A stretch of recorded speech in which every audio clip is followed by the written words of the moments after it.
नमस्कार दोस्तों, आपका स्वागत है जीवात्मा जगत के नियम इस किताब में। खुर्शीद भावनगरी जी ने इस किताब के आखिर में कुछ महत्वपूर्ण शब्दावली दी है, जिसमें मतलब जो आत्मलोक से रिलेटेड जो शब्द है, आत्मलोक से जुड़े हुए, उसको और भी डिटेल में उन्होंने कहने की कोशिश करी है। आज के इस भाग में हम बात करेंगे अवकाशी तल के बारे में। खुर्शीद भावनगरी जी किताब में कुछ इस तरीके से कहती है कि अवकाशी तल पृथ्वी से ऊपर लेकिन जीवात्मा तल से नीचे का एक आयाम है। इस अर्थ में यह धरती और जीवात्मा जगत के बीच का स्थान है। अवकाशी तल में अवकाशी आत्माएं निवास करती है। यह अवकाशी आत्माएं पृथ्वी को तो अवकाशी तल से देख सकती है, लेकिन जीवात्मा तल अथवा जीवात्मा जगत को नहीं देख सकती।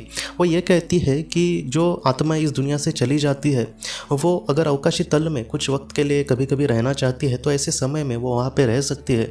ये तल आखिर कहाँ पर है? तो वो ये कहती है कि पृथ्वी और आत्मलोक का जो मतलब जीवात्मा जगत है, उसके बीच में यह अवकाशी तल है। यहाँ पर कुछ आत्माएं वहाँ पे रहती है। वो ये कहती है कि जो अवकाशी तल में रहने वाली जो आत्माएं होती है, वो नीचे मतलब पृथ्वी की जो आत्माएं हैं या फिर पृथ्वी के लोग हैं, उनको वहाँ पे उनके बारे में सब कुछ पता होता है।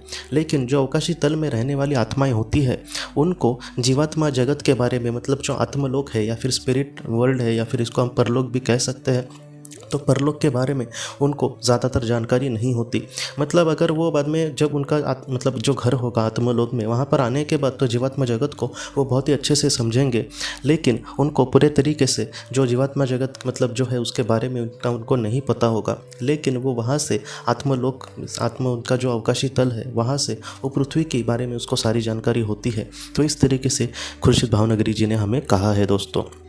तो हम अगले वीडियो में दोस्तों मिलते हैं। आप अपने परिवार का ख्याल रखना। आपका बहुत बहुत धन्यवाद।